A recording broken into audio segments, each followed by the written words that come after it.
Bienvenido a Perú Educado para un Mundo Mejor. Hoy nos metemos de lleno en la historia de una de las maravillas del mundo, Machu Picchu, y vamos a descubrir cómo su famoso hallazgo se construyó, fíjense, sobre un error histórico garrafal. Prepárense porque este viaje va a cambiar por completo la forma en que ven esta increíble ciudadela inca. A ver, piensen en esto un momento. ¿Y si toda esa historia que nos han contado sobre el descubrimiento de la ciudad perdida de los incas no fuera del todo cierta? Esta es la pregunta que va a ser nuestra guía hoy. Vamos a ver cómo una teoría que molaba mucho se convirtió en una verdad para todo el mundo y cómo la auténtica verdad tardó muchísimos años en salir a la luz. Para resolver este pedazo de misterio, este va a ser nuestro plan de ataque. Primero, vamos a la raíz, a la leyenda que lo empezó todo. Luego, seguiremos los pasos de Bingham y analizaremos su hallazgo. Y a partir de ahí nos pondremos el traje de detective para buscar las pistas del engaño hasta dar por fin con el verdadero y último refugio de los incas. Toda buena historia de aventuras arranca con una leyenda, ¿verdad? Pues esta no iba a ser menos. Durante siglos corrió el mito de Vilcabamba, el último bastión del imperio inca. La historia contaba que tras la conquista española, los últimos reyes incas se piraron a esta ciudad secreta en mitad de la selva, llevándose todos sus tesoros de oro. Vilcabamba se convirtió, pues, en el gran símbolo de la resistencia, en el origen del mito. Para que entendamos la importancia de esta leyenda, pongámonos un poco en situación. A principios del siglo XV, el rey Pachacútec convierte un pequeño estado en Cusco en un imperio gigantesco. En su mejor momento, el imperio inca se extendía a lo largo de 4.000 kilómetros, una pasada. Pero claro, en 1532 todo se tuerce con la llegada de los españoles. Las enfermedades, las armas, aquello fue un desastre. La historia cuenta que el último gobernante inca huyó a un lugar llamado Vilcabamba, donde aguantaron casi 40 años. Con el tiempo, nadie sabía dónde estaba exactamente, y para principios del siglo XX, la mayoría de historiadores pensaban que Vilcabamba era solo eso, un mito, otra Atlántida. Y aquí es donde entra en escena nuestro protagonista, Hiram Bingham. Y ojo, que aquí viene un dato clave. Bingham no era arqueólogo, era profesor de historia en la Universidad de Yale. Pero a diferencia de sus colegas, él estaba segurísimo de que Vilcabamba era real. Se obsesionó con encontrarla. Motivado por esas historias del oro inca escondido, se lanzó a resolver el misterio que se había tragado la selva. En 1911, Bingham llega a Perú. Un académico de allí le cuenta que hay rumores de ruinas por el río Urubamba, y a él no le hizo falta más. Su expedición fue una auténtica locura. Se abrieron camino a machetazos por la selva, que era súper densa y peligrosa.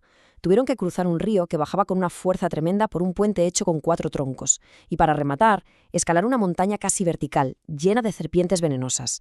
Vamos, una misión de riesgo máximo.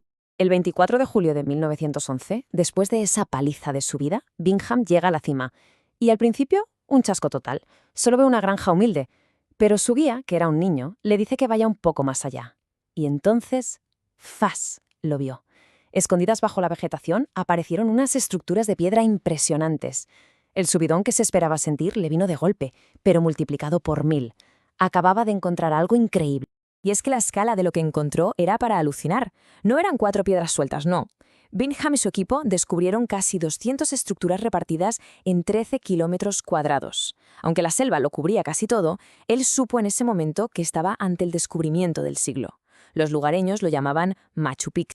Bingham se quedó flipado con la técnica de construcción, la famosa sillería. Es que los incas eran unos maestros. Cortaban y pulían piedras de granito gigantes hasta que encajaban como un puzzle en 3 dimensiones, sin usar nada de argamasa. La precisión es milimétrica, es que no puedes meter ni la hoja de una cuchilla entre las juntas. Esta locura de ingeniería, hecha sin la tecnología que tenemos hoy, sigue volviendo locos a los expertos, y era la prueba de que ese sitio era súper importante. Claro, Bingham ve esa maravilla de arquitectura, ese tamaño y esa ubicación casi imposible, en la cima de una montaña rodeada por un río, y su cabeza empieza a echar humo. Le parecía el escondite perfecto, el sitio ideal para que el último rey inca se refugiara con su gente y su oro, bien lejos de los españoles. La idea empezó a crecer en su cabeza. Esto tiene que ser Vilcabamba. A partir de ese momento, Bingham se dedicó en cuerpo y alma a demostrar su teoría. Hizo 2 viajes más a Machu Picchu y allí realizó las primeras excavaciones arqueológicas. Estaba buscando pruebas que confirmaran su corazonada y creyó encontrarlas bajo tierra, en las tumbas que empezó a descubrir. El punto clave de su teoría, la prueba definitiva según él, se basó en los huesos de las tumbas. Su equipo dijo que más del 80% de los esqueletos eran de mujeres, y con esto llegó a una conclusión muy atrevida. Machu Picchu no solo era Vilcabamba, sino que también era un convento para las vírgenes del sol. La historia era redonda. El último emperador había huido allí con ellas. Era perfecta y, sobre todo, muy vendible. Y claro, una historia así era un bombazo. En 1913, la revista National Geographic le dedicó un número entero, y eso lanzó a Machu Picchu y a Hiram Bingham al estrellato mundial. A pesar del bajón de no encontrar ni una pizca de oro, Bingham estaba convencidísimo. En 1948 publicó sus memorias La ciudad perdida de los incas, que fue un éxito de ventas. Se convirtió su versión de la historia en la verdad absoluta para todo el mundo durante décadas. Pero mientras la fama de Bingham y Machu Picchu no paraba de crecer, algunos historiadores y arqueólogos empezaron a dudar. La historia era genial, sí, pero tenía agujeros. Las piezas no terminaban de encajar del todo, y poco a poco la ciencia empezó a desmontar la bonita historia del profesor de Yale. El mito empezaba a tambalearse. La primera gran prueba en contra vino, curiosamente, de los propios esqueletos. El equipo de Bingham dijo que eran casi todo mujeres, porque los huesos eran pequeños y delgados. Pero ¿qué pasa? Que análisis modernos demostraron un error de base tremendo. La gente del pueblo quechua, los descendientes de los incas, son así, de constitución delgada por naturaleza. Hombres y mujeres tenían cuerpos muy parecidos.